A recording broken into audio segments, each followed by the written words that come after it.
पुण्यतिथि आदि के समय पाठ करें। यहाँ मनुष्यों का जीवन अनिमित और अज्ञात है, कठिन और अल्प है और वह भी दुख से युक्त है। आप फीट सीधा करके बैठिए, किताब हाथ में लो, ऐसे ऐसे लो ऊपर।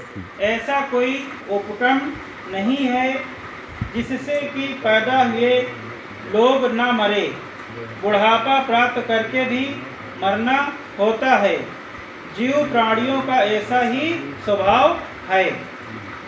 जैसे पके हुए फलों को सुबह के समय गिरने का डर होता है, वैसे ही जन्म लिए हुए प्राणियों को नित्य मरने से डर लगा रहता है। जैसे कुम्हार द्वारा बनाए मिट्टी के सभी बर्तन टूट जाने वाले हैं, ऐसे ही प्राणियों का जीवन है। तरुण, बड़े, बच्चों और बुद्धिमान सभी मरण के वश में चले जाते हैं। सभी मरण को प्राप्त होने वाले हैं। उन मरण के अधीन रहने वालों के परलोक जाते समय ना तो पिता अपने बेटे की रक्षा करता है और ना ही भाई बंधु अपने भाई बंधुओं की। भाई बंधुओं को देखते हुए ही नाना प्रकार के विलाप को देखते हुए मरण अकेले प्राणियों को वध किए जाने वाली गाय की तरह ले जाता है। इस प्रकार संसार मरण और बुढ़ापे से पीड़ित है। इसलिए धीर मनुष्य संसार के स्वभाव को जानकर शोक नहीं करते हैं।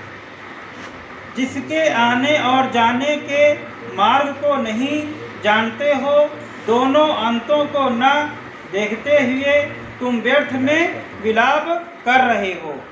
यदि विलाप करते हुए अपना कुछ भी भला कर सके तो बुद्धिमान व्यक्ति भी अपने को पीड़ित करता हुआ वैसा ही करे।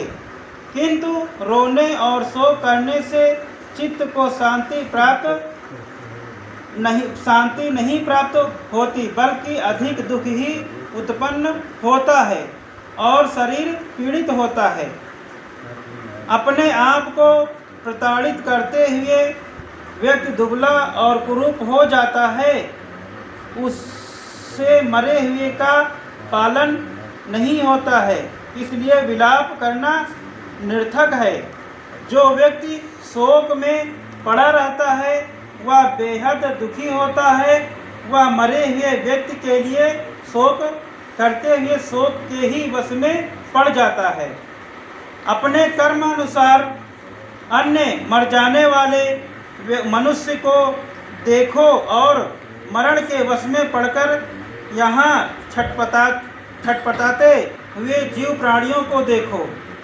मनुष्य जिस बात को अच्छा समझता है वह उससे अलग हो जाती हैं। इस प्रकार के वियोग और संसार के स्वभाव को देखो। यदि मनुष्य 100 वर्ष या उससे अधिक आयु तक जीवित रहे तो भी वह भाई बंधुओं से अलग हो जाता है और यहाँ के जीवन को त्याग देता है। इसलिए अरहंत के उपदेश को सुनकर विलाप करना छोड़कर मरे हुए व्यक्ति को देखकर सोचे कि बेवजह मुझे फिर कभी नहीं मिल सकता है। जिस प्रकार घर में लगी आग को पानी से बुझाएं, ऐसे ही धीर, प्रज्ञावान, बुद्धिमान और कुशल नर अपने में उत्पन्न शोक को तुरंत ही उसी प्रकार नष्ट कर देता है जैसे कि रुई को हवा उड़ा ले जाए। अपना सुख चाहने वाले मनुष्य अपनी पीड़ा रूपी कांटे को रोने, पीटने और मानसिक दुख को निकाल दे। जो पीड़ा रहित है, अनासक्त है और चित्त शांत को प्राप्त है, वह शोक से परे हो, शोक रहित हो, शांत होता है। हो गया ना? साधु बोलिए तुम। साधु